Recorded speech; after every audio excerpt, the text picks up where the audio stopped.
এই নি আমরা লক করব না, এটা করলে আমাদের হাঁটুতে ইনজুরি হতে পারে। তো হ্যামস্ট্রিং এর বেস্ট একটা এক্সারসাইজ হচ্ছে লেগ প্রেস।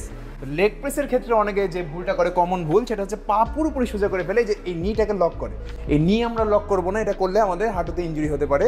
নিটাকে আমরা হালকা বেন্ড রাখবো, যখন আমি উপরেও তুলবো না, হালকা বেন্ড রাখবো যেন আমার হ্যামস্ট্রিং মাসল এঙ্গেজ থাকে, এবং এতটা পা নামাবো না যেন আমার হিপ মাসল উপরে উঠে যায়। অনেকে দেখা যায় যে পুরোপুরি পা নামায় দেন, সেটাও করা যাবে না। এই নামলো, উঠবেও, এখানে হালকা একটু বেন্ড থাকবে। পুরোপুরি সোজা করলে আমাদের নিয়ে এখানে সাইনেবল ফ্লুইড থাকে হাঁটুতে, যেটা দুইটা হাঁটুর মাঝে ঘর্ষণটাকে প্রতিরোধ করে, সেটা ক্ষয় হতে শুরু করে। লোক দেখানো কোনো ওয়েট নিব না, ম্যাক্সিমাম মানুষ এখানে ইনজুরিতে পড়ে। লোক দেখানো ওয়েট নাই।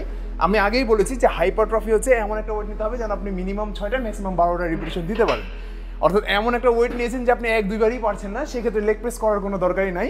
আপনি চাইলে পাওয়ার লিফটিং ট্রেনিং করতে পারেন। যারা চাচ্ছে যে আমি প্রচুর ওয়েট নিব, লেগ প্রেস দেখাবো, শো অফ করবো, সেটা না করে তারা পাওয়ার লিফটিং করবে। পাওয়ার লিফটিং করলে আপনি অ্যাটলিস্ট কম্পিটিশনে যেতে পারবেন, সেখানে আপনি আপনার প্রতিভা দেখাতে পারবেন। লেগ প্রেস বা মেশিনে বেশি ওয়েট নিয়ে প্রতিভা দেখানোর কিছু নাই।